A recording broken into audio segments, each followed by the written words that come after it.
There are 4 techniques that I use whenever I'm going to have a difficult conversation that help me stay focused on what I need to talk about instead of getting hijacked by my emotions. Number 1, I always start the conversation by acknowledging my responsibility in the mess that we have to talk about.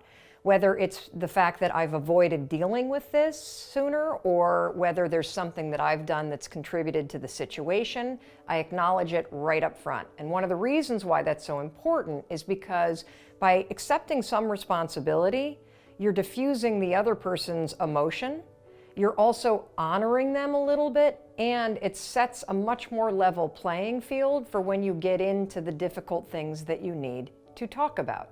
It's also going to put the person that you're speaking to a little at ease, so they're going to be able to listen. Number 2, you want to have a goal. Never go into a difficult conversation without an outcome defined before you go into it. The reason why the outcome is so important is because this conversation is going to be a roller coaster. The person that you're talking to might get upset. You yourself might feel emotional at some point, whether you're angry or you're triggered or you get sad. And so when you ride the roller coaster of emotion, the thing that is going to stabilize your thoughts is the outcome that you're causing. You're having this conversation because you're committed to making the relationship better. You're having this conversation because this isn't working, and so we need to end it powerfully. You're having this conversation because you want to give somebody some feedback that's not so fun to tell them, but you're giving it to them because you're committed to their success. Okay? So that goal, you feel yourself getting emotional, you come back to it, you come back to it, you come back to it. Third thing you're going to do a lot in this conversation, you're going to listen and you're going to validate. So you're going to say what you need to say, and then the other person's going to react. And instead of arguing or debating, I want you to listen and I want you to validate what the person is saying. It may sound counterintuitive, but honestly, one of the most powerful things you can do in any conversation, whether you're fighting with your kids over curfew or you're arguing with somebody at work over workloads, whatever it may be, is hear where the person's at. The moment you say, wow, that must be really tough, what you're dealing with, or, oh, I totally get why you now were avoiding me. If I felt the way that you felt, I'd probably do the same thing. The second you validate somebody, they immediately stop defending themselves. It's unbelievable, actually.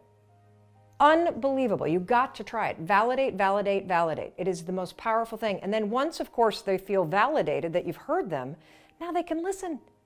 And that's when you come back to the final thing, which is you're going to restate always the outcome.